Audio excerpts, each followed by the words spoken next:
మంచిది. ఈరోజు ఒక ప్రత్యేకమైన రోజు. ఏంటమ్మా తెలుసు ఎవరికన్నా? మహిళలు, స్త్రీలైన వారు చెప్పాలి. Father's day. Okay, father's day మనకి ఆనవాయితీ. Father's day and mother's day, మరి స్త్రీల మహిళల దినోత్సవం డే మనం ఘనంగా జరుపుకుంటాము. ఆ విధంగానే ఈరోజు ఫాదర్స్ డే అది చాలా ప్రాముఖ్యమైనది. ఫాదర్స్ డే కూడా మదర్స్ డే ఎంత ప్రాముఖ్యమైందో మరి ఫాదర్స్ డే కూడా అంతే ప్రాముఖ్యమైంది. అయితే మన తండ్రి పరలోకపు తండ్రి. మన తండ్రి ఎవరమ్మా? పరలోకపు తండ్రి. మనకి 3 రకాల తండ్రులైన వారు ఉంటారు. ఒకటి శారీరక సంబంధమైన తండ్రి, మరొకరు ఆత్మీయ సంబంధమైన తండ్రి. ఆత్మీయ సంబంధం అంటే మనం సంఘముగా కట్టబడినప్పుడు ఆ సంఘం పాస్టర్ గారు ఎవరైతే ఉన్నారో వాళ్ళు ఆత్మీయంగా నడిపిస్తూ ఉంటారు. ఇది చాలా ప్రాముఖ్యమైనది. ఆత్మీయ జీవితం లేకపోతే మనము నిత్య జీవులో నివసించలేము. మనకి నిత్య జీవులో ఉండలేము. నిత్య జీవము మనకు ఉండాలంటే మొదటగా మనం ఈ ఆత్మీయ తండ్రి యొక్క చక్కటి నడిపింపులో, ఆత్మీయ తండ్రి యొక్క బోధన యందు, ప్రార్థనల యందు, విశ్వాసంలో ఎదగాలి. ఈరోజు మన సంఘము ఇలా విచ్చిన విడిగా అయిపోవటానికి కారణం ఏంటంటే ఆత్మీయ తండ్రి యొక్క విలువలు తెలియదు. ఆత్మీయ తండ్రి యొక్క విలువలు తెలియదు. ఆత్మీయ తండ్రి మీ కొరకు ఎంత ప్రయాసపడతాడు, పాటుపడతాడు, మీ కొరకు ఎంతగా శ్రద్ధ తీసుకుంటారు అనేది మనకి ఆత్మీయ తండ్రి.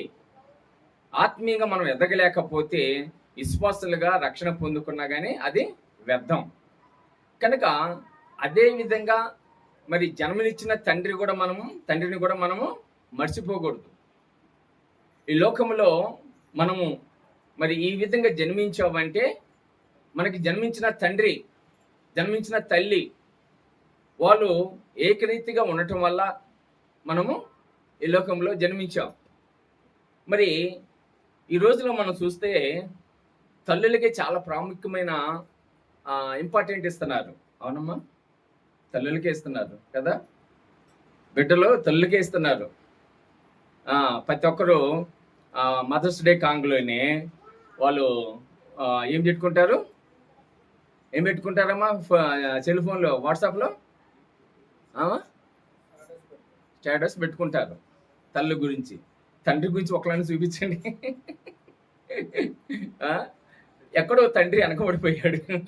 తల్లి వాళ్ళు బిడ్డలతో బాగా అనుబంధం ఉంటారు కాబట్టి ప్రేమ, తండ్రి కూడా ప్రేమ చూపిస్తాడు. కానీ ఆ ప్రేమ, తండ్రికి చూపించిన ప్రేమ, తల్లి చూపించిన ప్రేమ వ్యత్యాసం ఏంటంటే తల్లి బయటపడిద్ది, తండ్రి బయటపడ్డం. ఏమ్మా? తల్లి బయటపడిద్ది. వెంటనే నాన్న నీకు దెబ్బ తగిలింది నాన్న. తండ్రి ప్రేమ, అరే ఎందుకు దాని జోలికి పోయినవురా అంటే ఈడేంది ఏమో దెబ్బ తగిలితే మా నాన్న ఓదార్చడం పోయి ఇదేంది నన్ను బెదిరిస్తున్నాడు. అవునా? ఉంటది కదా. అంటే తండ్రి ప్రేమ ఏంటంటే ఇంకా దాని జోలికి పోవద్దు, అది ప్రమాదము అని చెప్తూ ఉంటారు. ఇలాగా ఈరోజు మరి పరలోకపు తండ్రి అయినా, శారీరక సంబంధమైన తండ్రి అయినా, ఆత్మీయ సంబంధమైన తండ్రి అయినా, మనకి ఈ ముగ్గురు తండ్రి యొక్క పంపకంలో మనము ఎదుగుతున్నప్పుడు అప్పుడు మన జీవితము పరిపూర్ణత అయింది కదా. దావీదు రాసిన కీర్తనలో 23 అధ్యాయం తీగాకండి, ఇంటికి మన చదువుకోండి. అక్కడ 23 అధ్యాయంలో మంచి కాపరి గురించి ఉంటుంది కదమ్మా. మంచి కాపరి. ఆ మంచి కాపరి ఎవరు? మంచి కాపరి యేసయ్య. యేసయ్యని అనుసరించిన దేవుని సేవకులు మేము కూడా మంచి కాపర్లమే. ఈరోజు నాకు బాగాలేదు, అసలు నిలబడలేను, బాగా కిడ్నీలో కొంచెం పెయిన్ వస్తుంది, కడుపులో పెయిన్ వస్తుంది, తలనొప్పి వస్తుంది, అసలు నానా విధంగా బాధపడుతున్నా. కానీ నా పిల్లలకి ఆత్మీయ జీవితం అందియాలి, నాకు ఇచ్చిన బాధ్యత. మరి నేను నిలబడకపోతే ఎలాగా అని ప్రభుని అడిగి మిమ్మల్ని ఆత్మీయంగా నడిపించడానికి, ఆత్మీయంగా బలపరచడానికి నేను సిద్ధపడి. ఇప్పుడు నా ప్లేస్లో మీరుంటే ఎగ్గొడతారు చర్చి. ఏమ్మా? ఎగ్గొడతా. కూర్చోలేకపోయాను, నిలబడలేకపోతున్నాను. సరే, ఏదైనప్పటికీ కొంచెం శక్తిని దేవుని అడిగి శక్తి పొందుకున్నాను. ఆ శక్తిలో దేవుని యొక్క వాక్యముల ద్వారా మనం ముందుకు సాగుతాం. అందుకే ప్రతిదీ ప్రతిదీ యేసుక్రీస్తు ఒక మాట అంటాడు. ఏం మాట అంటాడంటే మత్తయి సువార్త 7వ అధ్యాయము 21వ వచనము. మత్తయి సువార్త 7వ అధ్యాయము 21వ వచనం తీసారా? 21వ వచనం మత్తయి సువార్త 7వ అధ్యాయము.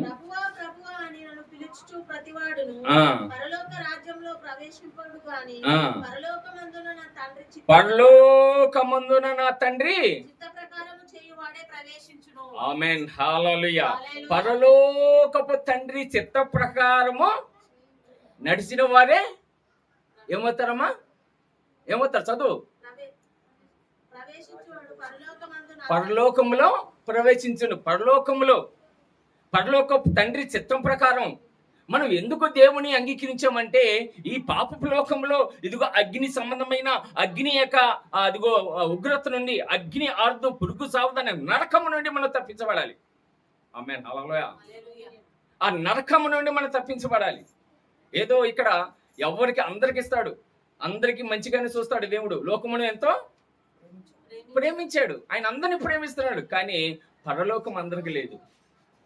ఎవరైతే ఆ నిత్యుగ తండ్రిని ఆరాధించగలుగుతారో, స్తుతించగలుగుతారో వాళ్ళకు మాత్రమే పరలోకం. ఆమేన్ హల్లెలూయా. వాళ్ళకు మాత్రమే పరలోకం. కనుక దేవుని నా తండ్రి చిత్త ప్రకారము చేయవాడే ప్రవేశించును. ఎక్కడ ప్రవేశిస్తారమ్మా? ఎక్కడ ప్రవేశిస్తారు? పరలోకంలో. తండ్రి దేవుని యొక్క చిత్తం ప్రకారంగా చేసిన వారు పరలోకంలో ఉంటారు. అక్కడ ఈ రోజుకున్నట్టుగా రోగాలు ఉండవు. ఆమేన్ హల్లెలూయా.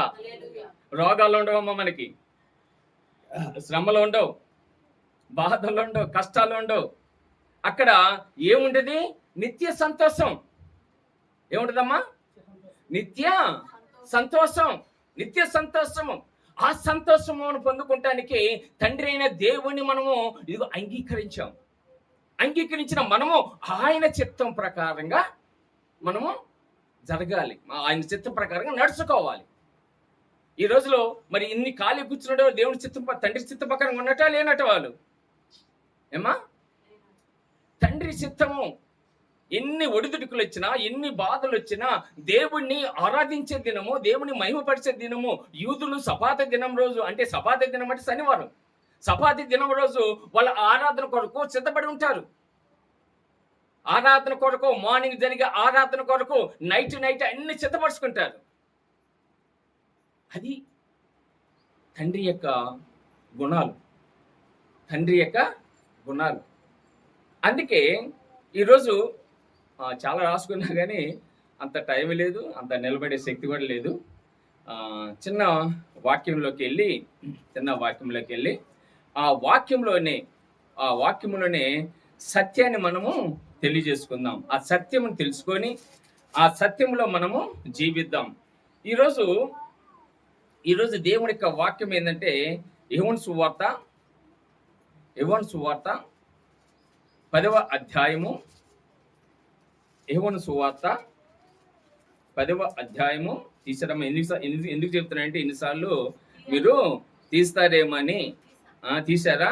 10వ అధ్యాయము 17వ వచనం.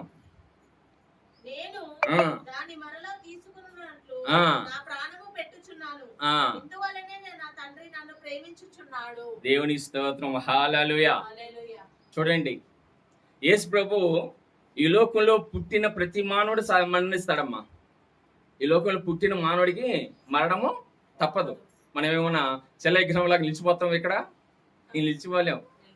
మనం ఏదో ఒక రోజు కదా మంచిది అని పిలుచుకుంటే ఎప్పుడైనా రెడీ. నేనైతే మాత్రం ఎప్పుడైనా రెడీ అంతే. ఆయన పిలుచుకోడు. ఆయన పని కంప్లీట్ అయ్యేంత వరకు, సంపూర్తిగా అయ్యేంత వరకు ఆయన పిలుచుకోడు మనని.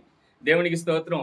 మన పిల్లలకి పెళ్లిళ్ళు చేయాలి, మనవలకి పెళ్లి చేయాలి, ఇవన్నీ ఉన్నాయి. అప్పుడు పిలుచుకుంటాడు దేవుడు. పిలుచుకోరు కదా. సంఘం నింపబడాలి, సంఘము ఆశీర్వదించబడాలి, అప్పుడు దాకా దేవుడు ఉంచుకుంటాడు. అయితే ఇక్కడ చదివిన వాక్యం భాగంలో మనం చూస్తే ఏమంటున్నాడు? కాబట్టి వారు మరలా 17 కదా, 10:17. నేను దాన్ని మరలా నేను దాన్ని మరలా తీసుకున్నట్లు నా ప్రాణము పెట్టుచున్నాను. ఇక్కడ ఇందా చెప్పే కదా, మంచి కాపరి మన ప్రభువైన యేసయ్య మంచి కాపరి.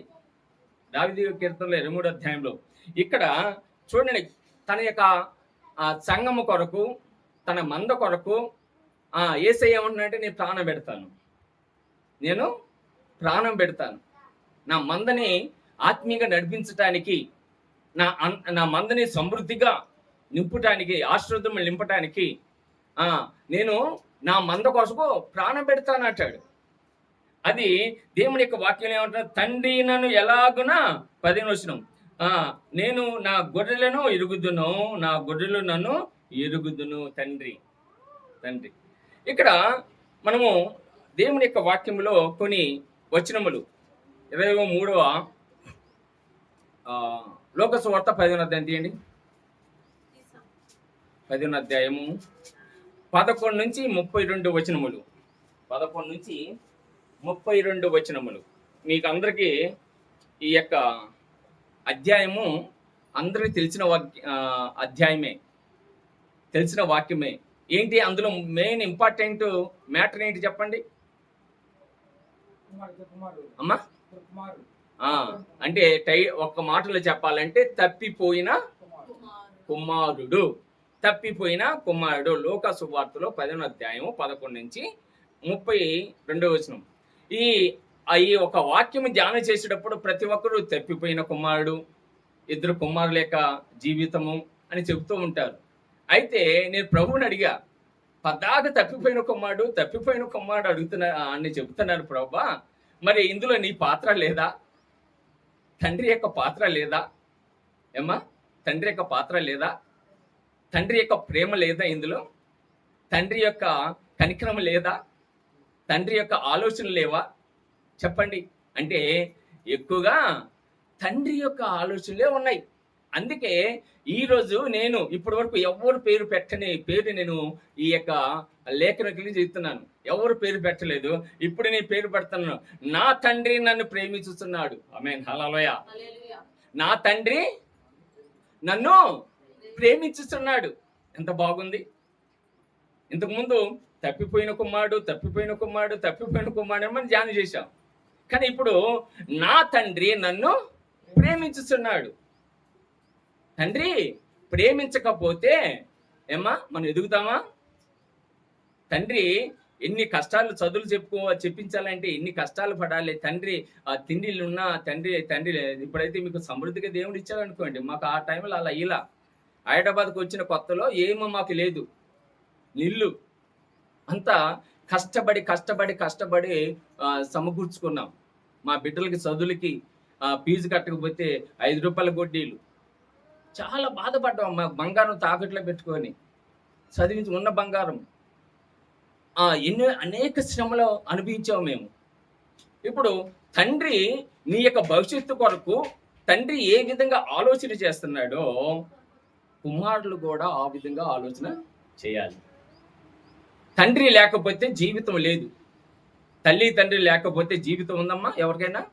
ఎవరికి లేదు తల్లిదండ్రులు లేకపోతే. కానీ ఈ రోజు ఆ తల్లిదండ్రులను ఏం చూస్తున్నారు? ఎలా చూస్తున్నారు? ఆ తల్లిదండ్రులు ఎలా చూస్తున్నారమ్మా? అనాథాశ్రమంలోకి వేస్తున్నారు. ఏమ్మా, ఏంటి ఇది ధర్మం? దేవుని బిడ్డలుగా దేవుని సత్యము తెలిసిన వాళ్ళం మనం. ఏం తెలిసిన వాళ్ళము బ్రదర్? సత్యం ఏది? నిన్ను తల్లి తండ్రి ఎలా పెంచారు, ఎలా అల్లారు ముద్దుగా ఉన్నతమైన స్థితిలో ఉంచడానికి వాళ్ళు కష్టపడ్డాడు. బాగా వాళ్ళు ఎంత ప్రయాసపడ్డారు, శ్రమ పడ్డారు. ఈరోజు అవి నీకు గుర్తు రావట్లేదా? స్వార్థమా? ఈరోజు ఇంతకుముందు ఒక వీడియో చూశాను. ఏంటంటే ఆ వీడియో ఒక తండ్రి పోయి పక్కన గోతి తీస్తున్నాడు, గొయ్యి తీస్తున్నాడు. ఆయన కుమారుడు వచ్చి, డాడీ ఎందుకు డాడీ ఇంత పెద్ద గొయ్యి తీస్తున్నావు? ఎందుకు డాడీ ఇంత పెద్ద గొయ్యి తీస్తున్నావు అంటే, ఎందుకంటే రా మీ తాతని బూడ్చి పెట్టడానికి రా. ఏమంటాడు? మీ తాతని బూడ్చి పెట్టడానికి రా. సరే, అదే కుమారుడు విన్నాడు. ఇంటి పక్కకు పోయి మరొక గొయ్యి తెస్తున్నాడు. అరే ఏందిరా నువ్వు ఎందుకురా గొయ్యి తెస్తున్నావు అంటే, ఇదిగో మా నాన్నకి మా తాతకి గొయ్యి తెస్తున్నావు కదా, మా నాన్నకి నేను గొయ్యి తీయాలి కదా, మీ నాన్నకి నువ్వు తీస్తున్నావు, మా నాన్నకి నేను తీయాలి కదా. అంటే మనం ఏ తీర్పు అయితే తీరుస్తున్నామో ఏమొస్తుందమ్మా, అదే తీర్పు మనకు వస్తుంది. అది గుర్తించలేకపోతున్నాం మనం. తండ్రి అంటే ఎంత బాధ్యత కలిగిన వారు, తండ్రి అంటే ఎంతగా పిల్లల్ని చూసుకునేవారు. అమ్మ ఇంట్లో భర్త తీసుకొస్తే, తండ్రి తీసుకొస్తే వండి పెట్టి ఆ ఫీజులకి కానీ ఏదైనా ఉన్నా సర్ది చేసిద్ది. కానీ దాన్ని సంపాదించాలంటే ఎంత కష్టపడాలి. అందుకే ఈరోజు ఈ తప్పిపోయిన కుమారుడికి నేను ఒక టైటిల్ పెట్టాను. అదేంటంటే, నా తండ్రి నన్ను ప్రేమించుచున్నాడు. నా తండ్రి నన్ను ప్రేమించుచున్నాడు. నువ్వు చూడకపోయినా, తిండి పెట్టినా పెట్టకపోయినా, నువ్వు తండ్రిని పట్టించుకున్నా నిన్ను మాత్రం తండ్రి విడిచిపెట్టాడు. దేవుని స్తోత్రం, హల్లెలూయా. నిన్ను తండ్రి మాత్రము విడిచిపెట్టాడు. తండ్రి విడిచిపెట్టాడు నిన్ను. ఎందుకంటే ఆయన ప్రేమ అంత గొప్పది. తండ్రి యొక్క ప్రేమ అంత గొప్పది. అందుకే ఈ యొక్క లోక సువార్త 10వ అధ్యాయం 11 నుంచి 32 వచనంలో త్వరగా మనము ధ్యానం చేసుకుందాం. అందులో ఉన్న సత్యాలు నేను ఇంకా ఏదే రిఫరెన్స్ నేను తీయట్లేదు, కానీ వాటిని మాత్రమే వివరించడానికి ఇష్టపడుతూ ఉంటాను. ఎందుకంటే ఇంతకు ముందు తప్పిపోయిన కుమారుడు అని ఈ యొక్క గ్రంథానికి టైటిల్ ఉండేది, కానీ ఇప్పుడు మాత్రము తండ్రి నన్ను ప్రేమించుతున్నాడు. ఏమా, తండ్రి నన్ను ప్రేమించుతున్నాడు. ఎలా ప్రేమిస్తున్నాడు చూడండి. ఒక వ్యక్తికి 2 కుమారులు అంట. ముందే చెప్తాను, తర్వాత వివరిస్తాను. ఒక వ్యక్తికి ఎంతమంది కుమారులు? 2 కుమారులు. అందులో చిన్నవాడు నాన్న దగ్గరికి వచ్చిండు. నాన్న ఏంటి ఎప్పుడు నీతో పాటు ఉండాలి, నాకు బోరు కొడుతుంది, నిన్ను ఏదైనా అడగాలంటే నిన్నే అడగాల్సి వస్తుంది, స్వతంత్రం లేదు, నాకు స్వేచ్ఛ లేదు, ఏమి లేదు, నా ఆస్తి నాకు పంచితే నేను పోయి ఎంజాయ్ చేసుకుంటా కదా, నా ఆస్తి నాకు ఇస్తే ఏం చేసుకున్నాడు, ఎంజాయ్ చేసుకుంటాను అంటే. వాళ్ళిద్దరు పాపం ఎంతో సంభాషణ నడుస్తుంటుంది. ఒక కుమారుడు బయటికి వెళ్ళిపోతానంటే తండ్రికి మామూలు వేదన కాదండి, తల్లిదండ్రులకి మామూలు కష్టం కాదు అది. ఒక కుమారుడు బయటికి వెళ్ళిపోతున్నాయంటే అది చాలా కష్టం. వాళ్ళిద్దరికి మరి తండ్రి ప్రేమతో మాట్లాడి ఉంటాడు, సర్ది చెప్పుంటాడు, అయ్యా వద్దయ్యా అని చెప్పుంటాడు. ఆయన ఇలా సరే ఇంకా తప్పలేదు, తీసుకొని వెళ్ళిపో. మనోడు తీసుకున్నాడు, వెళ్ళిపోయాడు, ఎంజాయ్ చేసుకుంటున్నాడు. ఇంకా తినుము త్రాగుము, డబ్బు ఉంది, ఇంకా ఎవరు ఇంకా ఆపేవాళ్ళు లేరు, ఇంకా ఎవరు ఆపేవాళ్ళు లేరు. ఇష్టం వచ్చినట్టు ఆయన ఎంజాయ్ చేస్తున్నాడు, వయసులతో తిరుగుతున్నాడు, ఆయన పేకాట ఆడుకుంటున్నాడు, ఇష్టంగా చేస్తున్నాడు. చేస్తుంటే ఉన్నది కాంత పోయింది కదా. పేకట్లో పాట ఉంది, నేను సినిమాలు చూసే రోజుల్లో, ఉన్నది కాంత పోయింది ఉంచుకుంటూ పోయిందని పాట ఉంది. ఉన్నది కాంతి కూడా పోయింది, డబ్బు దాచుకున్న డబ్బు కూడా పోయింది, ఇంక అన్నీ పోయినాయి. ఇంకా మనోడికి కరువు వచ్చేసింది ఆ ప్రాంతంలో, ఇంకా బ్రతకలేకపోతున్నాడు. ఒక పందుల వ్యాపారి దగ్గరికి పోయి, సేటు నాకు పని ఇస్తావా, నేను పందులు కాసుకుంటాను అంటే, సరే పాప ఆ పందుల వ్యాపారి ఆ యజమానుడు కనికరించి ఏం చేశాడు, సరే నాయన ఏది చేసుకోపో అంటే, మనోడు ఏం చేస్తున్నాడు, ఆకలికి తట్టుకోలేక ఆ పందుల పొట్టు తింటున్నాడు. ఆకలికి తట్టుకోలేక పందుల పొట్టు తింటున్నాడు. ఎంత ఘోరమైన స్థితితో చూడండి. అక్కడ తండ్రిగా పనివారు ఉన్నారు, దాసులు ఉన్నారు, కూలి వాళ్ళు ఉన్నారు, మోస్తూ ఆస్తి ఉంది, ఎంజాయ్గా ఉండాల్సిన వాడు ఏమి విధంగా వచ్చాడు, చివరికి పందుల పొట్టు తినే కాడికి వచ్చాడు.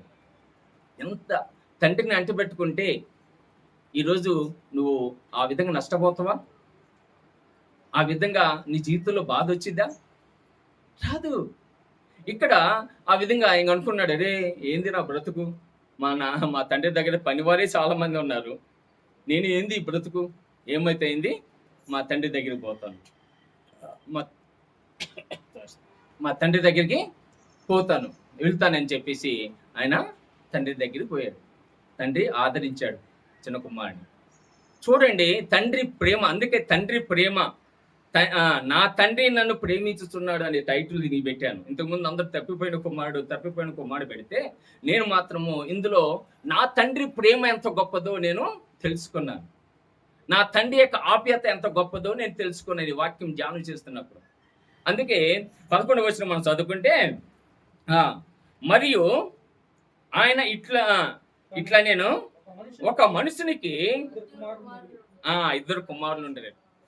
అవునమ్మా, ఇక్కడ ప్రభు యేసుక్రీస్తు శిష్యులతో చెప్తున్న ఉపమానం, తన తోటి పాటు ఉన్న వారి గురించి తన వాక్యాన్ని పంచుకుంటూ ఉపమాన రీతిగా చెప్తున్నమాట. ఒక మనిషినికి ఇద్దరు కుమారులు ఉండిరి. వారిలో చిన్నవాడు తండ్రి ఆస్తిలో నాకు వచ్చు భాగమని తన తండ్రిని అడుగుగా ఏమడుగుతున్నాడు? ఆస్తిని అడగమని అడుగుతున్నాడు. కష్టపడింది పాప తండ్రి ఏమో, కష్టపడి చదివించింది తండ్రి ఏమో, పెద్ద చేసింది తండ్రి ఏమో, దాంట్లో మంచి చెడులు కుటుంబ పోషణ కొరకు ఎన్నో ఇబ్బందులు పడ్డే తండ్రి ఈరోజు రెక్కలు వచ్చినాక ఏమడుగుతున్నాడు తండ్రిని? ఉన్నారు కదా ఈ లోకంలో నా ఆస్తి నాకి. ఇప్పుడు ఆయన అవక్కైపోయి ఉంటాడు. ఏందిరా ఏంది ఈ పని? అల్లారు ముద్దుగా పెంచుకున్నానే నిన్ను, మంచి చదువు చెప్పించానే నీకు అక్కడ తల్లిని చూపెట్లా. వాళ్ళకి ఇద్దరు కుమారులకి వివాహం కాలేదు కూడా, అది కూడా చూపించట్లా. కానీ తండ్రిని ఒక్కడిని చూపిస్తున్నాడు వాక్యం ద్వారా పరిశుద్ధాత్మ దేవుడు. తండ్రి, నీ ఆస్తిలో నాకు నా భాగం నాకు ఇవి. ఎంత అంటే ఆ బాధ పెట్టే మాట చూడండి, ఎంత బాధ పెట్టే మాటో. తండ్రిని ఎంతగా బాధ పెట్టాడో చిన్న కుమారుడు, తండ్రిని ఎంతగా తీశాడో. రే, ఎందుకు నాన్న, నీకు అన్నేమీ చేశాను నాన్న, నువ్వు ఉండు, నా దగ్గర ఉండరా, నీకేం కావాలో తీసుకోరా. వద్దు, నేను అడగటం ఏంటి? నాకు వద్దు. నేనే నా ఆస్తిని ఎంజాయ్ చేసుకోవాలి, ఖర్చు పెట్టుకోవాలి, ఒక్కడు అధికారం నా మీద ఉండకూడదు. తండ్రి ఎంత బాధపడి ఉంటాడో. తండ్రి ప్రేమను చూడండి ఒకసారి, తండ్రి ప్రేమను చూడండి మా ఒకసారి. తండ్రి యొక్క ప్రేమ ఎంత గొప్పదో ఒకసారి ఆలోచన చేయండి. మనము ఫాదర్స్ డే వస్తున్నాయి, మదర్స్ డే వస్తున్నాయి, అనేక డేలు వస్తూ ఉంటే పోతూ ఉంటే దానివల్ల మనం ఏం తెలుసుకుంటున్నాం, మన ప్రవర్తన ఎలా మార్చుకుంటున్నాం, మన జీవిత విధానం ఎలా ఉంటుంది, మనం దేవుని యొక్క మహిమార్థంగా ఎలా జీవించగలుగుతున్నాము, న్యాయంగా మనము దేవుడు వాక్యపూర్వకంగా ఉంటున్నామా లేదా? ఒకసారి ఆలోచన చేసుకోండి. ఈరోజు ఈ చిన్న కుమారుడు ఆలోచన చేసుకోవట్లేదు. నాకు ఆస్తి కావాలి అంతే అని చెప్పి తన తండ్రి నడుగా అతడు వారికి తన ఆస్తిని పంచిపెట్టాడు. ఆస్తి పంచిపెట్టడం అంటే ఎంత నరకపాశమో తెలుసమ్మా. ఆస్తిని పంచిపెట్టడం అంటే ఉన్నప్పుడు అందరూ కలిసి అనుభవించండి, ఆస్తిని అనుభవించండి, మంచిగా కలిసి అందరూ ఎంజాయ్ చేసుకోండి. కానీ ఒక్కడికే పంచిపెట్టడం అంటే ఇల్లు 2 భాగాలు వేయాల్సి వచ్చింది. ఏమ్మా, ఇల్లు అంటే ఆ తండ్రి యొక్క హృదయం 2 భాగాలు చేయాలి. దేవునికి స్తోత్రం, హల్లెలూయా. తండ్రి యొక్క హృదయాన్ని 2 భాగాలుగా చేసి, ఈ భాగం నీదిరా. తండ్రి యొక్క ఆ హృదయాన్ని చీల్చిపడేశాడు చిన్న కుమారుడు. చిన్న కుమారుడు. 13వ వచనం, కొన్ని దినములైన తర్వాత ఆ చిన్న కుమారుడు సమస్తమును కూర్చుకొని దూర దేశమునకు ప్రయాణమై పోయి అతడు తన ఆస్తిని దుర్వ్యాపారమున వలన పాడు చేసుకున్నాడు. అనుకున్నారు అవన్నీ పంపకాలు చేసి అమ్ముకొని క్యాచ్ చేసుకొని కొంచెం సమయం పట్టింది, కొన్ని దినాలు పట్టింది.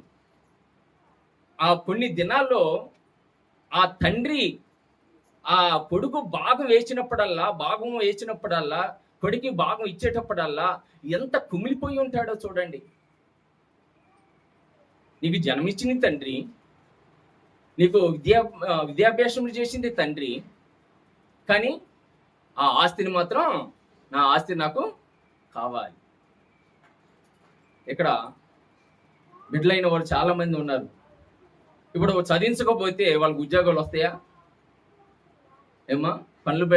అప్పులు చేసి కష్టపడి శ్రమపడి బాధలు పడి నానా అగసాట్లు పడి డబ్బులు ఉన్న వాళ్ళు ఏదైనా చదివిస్తారు. కానీ మనలాంటి వాళ్ళమి తినకుండా ఎంత శ్రమ. పాపం సోదరుడు ఇంద్రబాబు గారు మా పిల్లలు అందరూ చాలా కష్టపడుతున్నారు. అందరూ చాలా మందికి నేను ఉపాధి చూపించాను. కానీ ఇప్పుడు ఎవరు లెక్క చేయట్లేదులేండి నన్ను. మంచి రోజులు ఏమంటారు కదా. ఇక్కడ తండ్రికి మంచికి లేవు, మంచి రోజులు లేవు. అందరూ మూట కట్టుకున్నాడు, తను వెళ్ళిపోయి ఏం చేస్తున్నాడు? దుర్వ్యాపారం వల్ల పాడు చేసుకున్నదు. అదంతయు ఖర్చు చేసిన తర్వాత ఆ దేశమందు గొప్ప కరువు రాగా వాడు ఇబ్బంది పడి సాగి వెళ్ళి ఆ దేశంలో ఒక్కడిని చెంత చేసిను. అతడు పందులను మేపుటకు తన పొలంలో వాణ్ణి పంపిను.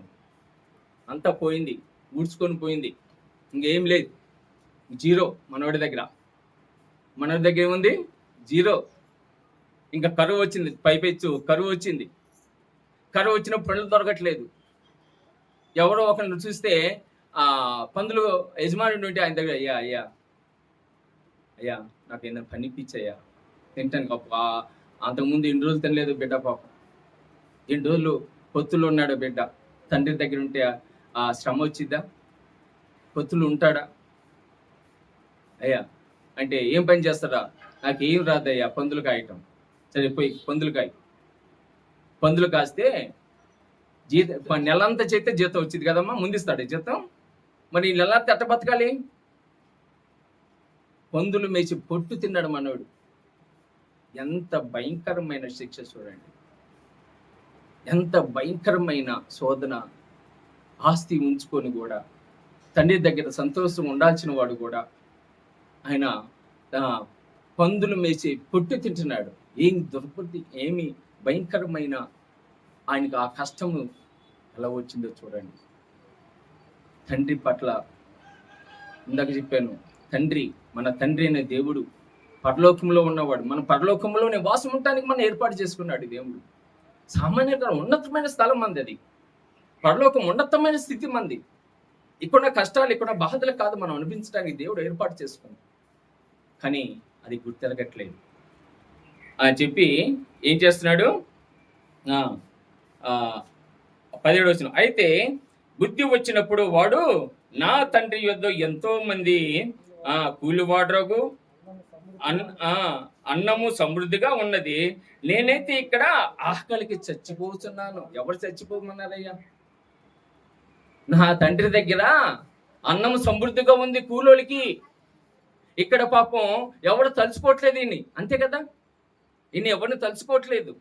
నా తండ్రి దగ్గర అన్నము సమృద్ధిగా నా పని వారికి పెడుతున్నారే, కానీ నాకు ఇక్కడ తినటానికి కూడా తిండి లేదే, కట్టుకుంటానికి బట్ట లేదే, చింపిడి బట్టలతో, చినిగిన బట్టలతో, మార్చిపోయిన బట్టలతో తిరుగుతున్నానే. తండ్రితో ఉన్నప్పుడు ఇదిగో సన్నని నార్ప బట్టలు వేసుకొని, ఇస్త్రీ బట్టలు వేసుకొని ఓదగా ఉంటూ జల్సాగా ఉంటున్నావే, ఇప్పుడు నీ బ్రతుకు ఏంటి అని చెబుతూ 18వ వచనం, నేను లేచి నా తండ్రి యొద్దకు వెళ్ళి, తండ్రి, నేను పరలోకమందును విరోధముగాను నీ ఎదుటకు పాపము చేసి తిని. బుద్ధి వచ్చిందండి. ఇంకా ఈ చిన్న కుమ్మాడికి ఏమొచ్చిందమ్మా?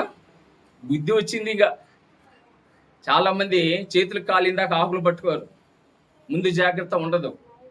కష్టం వస్తే, బాధ వస్తే కానీ అప్పుడు మనకు బుద్ధి తెలుసుకుంటాం. ఎంత మంచి మన సంఘములో ఎంత గొప్ప కార్యములు అయినాయి, ఎంతెంత గొప్ప కార్యములు. కానీ ఈరోజు మనకు గుర్తుందా? తండ్రి దగ్గర ఈ యొక్క చిన్న కుమ్మడి ఏ విధంగా ఉన్నాడు గుర్తుందా? ఈరోజు గుర్తుకొచ్చింది. ఆశీర్వాదంలోని పోయినాక, ఆస్తి అంతా పోయినాక ఈ కుమ్మడికి ఈరోజు గుర్తుకొచ్చి, నా తండ్రి, నేను పరలోకమునకు విరోధముగాను నీ ఎదుట పాపము చేసింది. ఎవరికి పాపం చేశారంట? పరలోకం ఎదుట. ఎవరికి విరోధిగా ఉన్నానంట? ఏమ్మా? పరలోకమునకు విరోధిగా నీ ఎదుటను పాపం చేస్తుంది. మనం ఏ చేసినా ఆత్మీయ జీవితం నుంచి పక్కకు పోతే పరలోకానికి విరోధంగా ఉన్నట్టు మనం. అర్థమవుతుందమ్మా? మనము పరలోకానికి విరోధంగా ఉన్నట్టు. మనం ఏ పాపం అయితే చేద్దాం మాట ద్వారా కానీ, కంటి ద్వారా కానీ, చూపు ద్వారా కానీ, లేదంటే నడవడక దగ్గర కానీ, ఎక్కడైనా మనము లోక సంబంధమైన పాపం చేసినప్పుడు ఎవరికి పాపం చేసినట్టు? పరలోకానికి పాపం చేసినట్లు, విరోధము చేసినట్లు, తండ్రి అయిన దేవుడికి పాపం చేసినట్లు. ఇది చిన్న కుమారుడు గ్రహించుకున్నాడు. ఇంక లాభం లేదు, ఏమైనా కానీ నా తండ్రి దగ్గరికి పోవాలి నేను. నా తండ్రి నన్ను క్షమిస్తాడు, అందుకే నా తండ్రి నన్ను ప్రేమిస్తాడు. నా తండ్రి జాలి కలిగిన వాడు, నా తండ్రి కృపామయుడు, నా తండ్రి ఆయన ఒక మౌనతమైన సంకల్పంలో నన్ను జ్ఞాపకం చేసుకున్నాడు. ఇదిగో దీన స్థితి నుంచి ఉన్నతమైన స్థితిలోకి నడిపించడం. ఆమేన్, హల్లెలూయా. దీన స్థితిలో నుంచి ఉన్నతమైన స్థితిలోకి నడిపించేవాడమ్మా మన దేవుడు, మన తండ్రి అయిన దేవుడు. అందుకే 19వ వచనంలో ఏమంటాడు ఆయన? ఇంకా మీదట నీ కుమారుడని అనిపించుకున్నటకు యోగ్యుణ్ణి కాను, నన్ను నీ కూలి వారిలో ఒకనిగా పెట్టుకున్నామని అతనితో చెప్పి. అయ్యా, నేను క్షమించడానికి కూడా అర్హత లేనివాడిని. నేను నమ్మకం పోగొట్టుకున్నాను నా తండ్రి దగ్గర. నా తండ్రి ప్రేమను, నా తండ్రి చూపే ఆప్యాయతను, నా తండ్రి చూపించే కనికరమును నేను తునికరించాను. ఎంత ఈ రోజుల్లో ఎంత కన్న తండ్రికి మనం ఏం విలువ ఇస్తున్నావు? కన్న తల్లిదండ్రులు మనం ఏ విధంగా చూస్తున్నాము? దేవుని వాక్యము తెలుసు, దేవుని యొక్క శిక్ష కూడా తెలుసు, కానీ మనము పట్టించుకో. నువ్వు దీర్ఘాయుష్మంతులు ఉన్నట్లు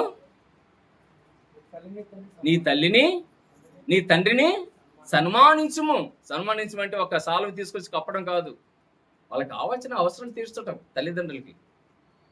అది 20వ వచనంలోకి జ్ఞాపకం చేసుకుంటే, వాడింకా దూరముగా ఉన్నప్పుడే తండ్రి వాడిని చూసి కనికరపడి పరిగెత్తి వాడిని మెడ మీద పడి ముద్దు పెట్టుకున్నాను. దూర ప్రాంతంలో చూశాడమ్మా. పాపం ఒక 70 సంవత్సరాలు ఉంటాయేమో ఆయనకి. చూపు మందగించిపోయి ఉంటుందేమో తండ్రికి. అంటే ఈ వాక్యాన్ని బట్టి మనకి ఏం అర్థమవుతుందంటే, కుమారుని రోజు చూస్తున్నాడు. వస్తున్నాడా నా కుమారుడు ఇంకా రాకపోయినా ఎలా అంటే, వెళ్ళిన అప్పుడు నుంచి ఆయన ప్రతిరోజు నా కుమారుడు వస్తాడు అని ఒక నమ్మకం పెట్టుకున్నాడు తండ్రి. అది తండ్రి ప్రేమించడం. మన తండ్రి మన ప్రేమించడం అంటే అదమ్మా. ప్రతిరోజు చూస్తున్నాడు నేను, ప్రతిరోజు తండ్రి మన చూస్తున్నాడు, ప్రతిరోజు మన పలకరించడానికి, వాక్యం ద్వారా మాట్లాడటానికి చూస్తున్నాడు. అప్పటికి ఆ మెయిన్ గేట్ దగ్గరికి ఒక వ్యక్తి కనబడుతుంటే మాసిపోయిన బట్టలు, చినిగిన బట్టలు, మాసిపోయిన గడ్డము, చింపిరి గడ్డ జుట్టు, బట్టలు నలిగిపోయి మట్టిగా ఉన్నాయి. చూస్తున్నాడు. అనుకుంటాను కళ్ళు సరిగబడి, ఎవరో వస్తున్నారు చూడరా అని తన దాసులతో అన్నాడేమో. అంటే ఆ దాసు చూసి, అయ్యా నీకు చిన్న కుమారుడు వస్తుండవు, బా ఆయనకి ఎనలేని సంతోషం వచ్చుంటది. తండ్రికి ఎంత సంతోషము ఆ తండ్రి పట్ల. ఏమంటాడు 21వ వచనంలో? 21వ వచనం.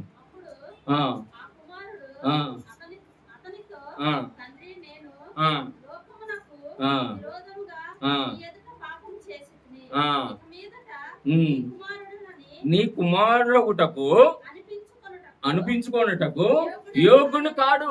అయ్యా నేను యోగ్యుని కాదయ్యా, నీ కుమారుడుగా నేను ఉండటానికి నేను యోగ్యుని కాదు ప్రభు. తండ్రి నేను యోగ్యుని కాదు. నన్ను ఎంత ప్రేమగా చూసావు. చిన్నప్పుడు ఇదిగో ఎత్తుకుంటప్పుడు గుండెలకేసి గుద్దుతుంటే నా కొడుకే కదా తన్నింది అని చక్క పెట్టుకున్నావు. ఇప్పుడు ఆ భారమైన కాలుతో నేను తంతుంటే నువ్వు ఎంత బాధపడ్డావో, ఎంత వేదన పడ్డావో, ఎంత నరకము చూసావో. అయ్యా నేను నీ కుమ్మాన్ని అనిపించుకుంటాను కూడా నాకు అర్హత లేదయ్యా.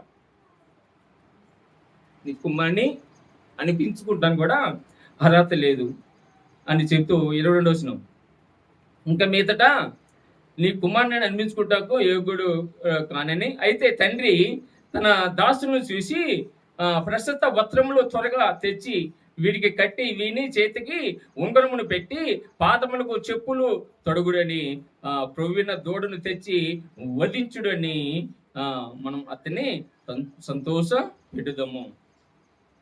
అయింది, అయిపోయింది నాన్న, ఇంకేం ఆలోచించే కాకు, అయిపోయింది. ఏది జరిగినా మన మంచికే, మన జీవితంలో ఏది జరిగినా మన మంచికే. ఇప్పుడు నువ్వు మారిపోయావు నాన్న, నా ప్రేమను గుర్తెరిగావు, తండ్రి యొక్క ప్రేమను తెలుసుకున్నావు. దా పని పడతారై, ఈ మాసిపోయిన బట్టలు తీసేసి క్రొత్త వస్త్రములు ధరించండి, కొత్త చెప్పులు పెట్టండి, ఉంగరము హోదాకి, తన తండ్రికి కుమారుడికనే హోదాకి ఆ ఉంగరము తొడగండి. నా కుమారుడు తొడగండి అని ఆయన తన పనివారితో చెప్పి ఆయన్ని, తన కుమారుని ఉన్నతమైన స్థితిలో, అప్పుడు తన హృదయము ఎంత సిగ్గుపడిపోయి ఉంటుందో చిన్న కుమారుని యొక్క హృదయము. అయ్యో, ఇలాంటి తండ్రిని నేను దూరం చేసుకుంది, ఇలాంటి తండ్రి యొక్క హృదయం బద్దలు కొట్టింది, ఇలాంటి తండ్రిని నేను బాధ పెట్టింది అని ఎంత బాధపడి ఉంటాడు, ఎంత వేదన పడి పశ్చాత్తాపంతో తెలుసుకొని ఆయన 23వ వచనంలో 25, అప్పుడు అతని పెద్ద కుమారుడు పొలములో ఉండెను. వారు పొలము నుండి వచ్చుట ఇంటి దగ్గరికి రాగా వాద్యములు నాట్యములు జరుగుట విని, ఇక్కడ చూడండి అమ్మా, ఇంకా పెద్ద కుమారుడేమో పొలానికి వెళ్ళిపోయిండు, చిన్న కుమారుడు వచ్చిండు. ఆ సంతోషంలో వాద్యాలు పెడుతున్నాడు. ఏం పెడుతున్నాడు? వాద్యాలు పెడుతున్నాడు. ఇంకా మంచిగా పాటిస్తున్నాడు, మంచిగా కోయిన దూడను వధించారు, మంచిగా దావతి, అరే నా కుమారుడు తిరిగి వచ్చాడురా, నా కుమారుడు. అది తండ్రి ప్రేమ, అది తండ్రి యొక్క ప్రేమ. తండ్రి వచ్చాడులే, ఏదో వాడు పాటను వాడు ఉంటాడులే, వాడు ఉండని, వాడికి సిగ్గు రావాలి, వాడికి బుద్ధి రావాలి అనుకోలేదు తండ్రి. రే, ఈ మాసిపోయిన బట్టలు తీసేయండి, ఆయనకి మంచిగా తలాంటి స్నానం చేసి మంచి కొత్త బట్టలు వేసేసి కొత్త చెప్పులు వేసేసి ఉంగరం తొడగండి, కోవిన దూడను వధించి పండగ చేయండిరా. నా తండ్రి నన్ను ప్రేమించుచున్నాడు. తండ్రి ప్రేమకి కుమారుడి యొక్క ప్రేమలకి ఎంత వ్యత్యాసం ఉందో చూడండి. తండ్రి ప్రేమ, ఈరోజు పరిశుద్ధ గ్రంథములో ఈ యొక్క లేఖనం ఉందంటే నువ్వు తండ్రి మీద ప్రేమ చూపించాలి, తల్లి మీద ప్రేమ చూపించాలి. అది ధర్మం. ఆ ధర్మము తెలిసిన వాళ్ళే మనమే పాటించకపోతే ఇంకా ఈ లోకం ఎవరు పాటిస్తారు చెప్పండి? ఈ లోకము తల్లిదండ్రులు ఎవరు గౌరవిస్తారు చెప్పండి? తల్లిదండ్రులు ఎవరు దగ్గర తీసుకుంటారు చెప్పండి? నీ కొరకు పాటుపడిన వారు, తల్లి పాలు, మీరు అందరూ తల్లులు ఉన్నారు, పాలు లేకపోతే బిడ్డలకు పాలు అందకపోతే ఎంత ఎంత ఎంత బాధపడేదో తెలుసా? అంత బిడ్డల్ని చూసుకుంటే ఈయన తప్పిపోయిన కుమారుడు తిరిగి రాంగులని ఆయన తండ్రి ఆయన్ని ప్రేమించాడు. దేవునికి స్తోత్రం, హల్లెలూయా. 27 నీ తమ్ముడు వచ్చి ఉన్నాడు. అప్పుడు పెద్ద కుమారుడు వచ్చి, ఏంటిరా ఈ పండగ, దావతేందిరా?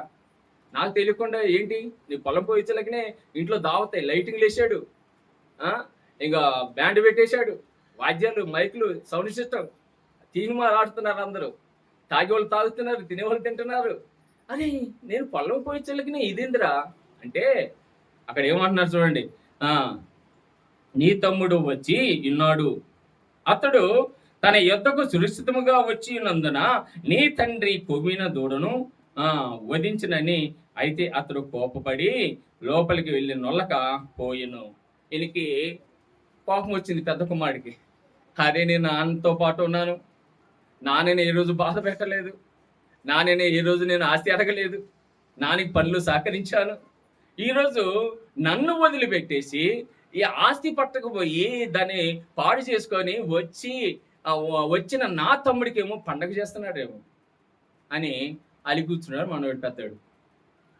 ఇంకా తండ్రి చూశాడు. తీయండి దేవుని యొక్క వాక్యంలో అందుకు తన తండ్రి, ఇదిగో ఇన్ని ఇండ్ల నుండి నేను చేయించుతున్నాను, పైన వసించద్దు. అందుకు అతడు నా తండ్రితో, ఇదిగో నేను ఎన్ని 28 నుంచి చద్దాం. అయితే అతడు కోపపడి లోపలికి వెళ్ళనలుగా అయిపోయాను. అది గమనించి తండ్రి బయటకు వచ్చాడు. బయటకు వచ్చి కనుక తన తండ్రి వెలుపలికి వచ్చి లోపలికి రమ్మని బతిమాలు కొనుతున్నాడు పెద్ద కుమారుని. అందుకు అతడు తన తండ్రి, ఇదిగో ఇన్ని ఏండ్ల నుండి నిన్ను సేవించుతున్నాను, నీ ఆజ్ఞలను సంతోషపరుచున్నట్లు నువ్వు నాకెప్పుడు ఒక మేకపిల్లనైనా ఇవ్వలేదు. అయ్యా, ఇన్ని సంవత్సరాలు ఉన్నాయి, ఒక మేకపిల్ల కూడా నాకు ఇవ్వలేదే అంటే తండ్రి ఏమంటున్నాడు చూడండి. ఈరోజు అయితే ఆ ఆస్తిని 29. అందుకు అతడు తన తండ్రితో, ఇదిగో ఇన్ని ఏండ్ల నుండి నేను జీవించుతున్నాను, నీ ఆజ్ఞలు నేను ఎన్నడను మరవలేదు. ఆయన నా స్నేహితులతో సంతోషంగా ఉన్నట్లు నువ్వు ఎన్నడను ఒక మేకపిల్లనైనా ఇవ్వలేదు. అయితే నీ ఆస్తిని వేషలతో తిని వేసిన ఈ చిన్న కుమారుడు రాగానే వాని కొరకు క్రొవ్విన దూడను వధించినని చెప్పాను. అందుకు అతడు, కుమారుడా, నువ్వు వెలపుడైనను నాతో కూడా ఉన్నావు, నావన్నీ అన్ని నీవే, మనము సంతోషపడి ఆనందించుట యుక్తమే. ఇక్కడ అయ్యే పెద్ద కుమారుడు, నాన్న నువ్వు నాతోనే ఉన్నావు, నా సంతోషంలో భాగస్థులుగా ఉన్నావు, మన ఇద్దరు ఆనందంగా ఉన్నావు. కానీ వీడు అట్టగాదే, వీడు ఆస్తిని అమ్ముకుని పోయి పాడు చేసుకుని వచ్చాడు. వాడికి ఆ సంతోషం లేదు. ఈ రోజు నుంచి ఆ బాధ పోవాలంటే ఆ సంతోషం ఇద్దాం మనం అని చెప్పేసి 23 వచనం, నీ తమ్ముడు చనిపోయి తిరిగి బ్రతికినని తప్పిపోయి దొరికినని అతనితో చెప్పాను. నీ తమ్ముడు చచ్చిపోయి తప్పిపోయి తిరిగి వచ్చాను. ఇది అక్కడ ఉన్న ఆ సారాంశంలో తండ్రి మరి బిడ్డలని ఎలాగ ప్రేమిస్తున్నాడు. తండ్రి నన్ను ప్రేమించుతున్నాడు. తండ్రి నన్ను ప్రేమించుతున్నాడు. తండ్రి ప్రేమించే బిడ్డలో ఉన్నతమైన స్థితిలో ఉంటారు. ఆమేన్, హల్లెలూయా. ఉన్నతమైన స్థితిలో ఈరోజు నువ్వు నేను ఉండాలి. ఈ యొక్క తండ్రి నన్ను ప్రేమించుతున్నాడు, నా తండ్రి నన్ను ప్రేమించుతున్నాడు. ఇంతకుముందు తప్పిపోయిన కుమారుడు అని ఆ లేఖనంలో పేరుండేది. ఈరోజు దేవుని యొక్క ఆత్మశక్తి ద్వారా దేవుడు నాతో మాట్లాడిన ఆ తండ్రి నన్ను ప్రేమించుతున్నాడు. తప్పు చేసిన, బాధ పెట్టిన, ఆయన వేదనకి గురి చేసిన, పిడుగుద్దులు గుద్దిన, కొడాలతో కొట్టిన ఆయన మాత్రం ప్రేమ, స్థిరమైన ప్రేమ. ఆ ప్రేమ మనం అందరం పొందుకోవాలి. ఆ ప్రేమ పొందుకున్న వారి జీవితంలో ఇప్పుడు చిన్న కుమారుడు ఎలా సంతోషం పొందుకున్నాడో అలాంటి సంతోషం మన అందరికీ ఉండును గాక. అలాంటి దీవెనలు మనందరికీ కలుగును గాక. ఈ మాట దేవుడు దీవించి ఆశీర్వదించు గాక. ఆమేన్. చిన్న ప్రార్థన చేసుకుందాం. వాక్య నిమిత్తమైన ప్రార్థన ఎవరికొకరు తల ఉంచుకున్నట్టయితే